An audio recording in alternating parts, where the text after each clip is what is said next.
মসজিদুল কেবলাতিন। এখানে ওই যে উপরের দিকে জায়নামাজের ছবি দেখা যাচ্ছে, ওই দিকে মানে মসজিদুল আকসার দিকে আগে কেবলা ছিল।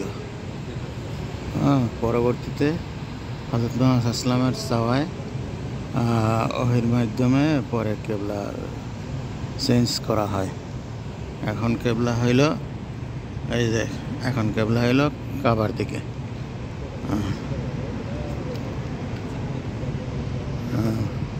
পূর্বের কেবলা ছিল এই যে জায়নামাজ, ওই উপরে জায়নামাজের ছবি ওইদিকে মানে মসজিদুল আকসার দিকে। এই মসজিদটির নাম হলো মসজিদুল কেবলাতিন। মসজিদটি দেখুন, খুব সুন্দর একটি মসজিদ।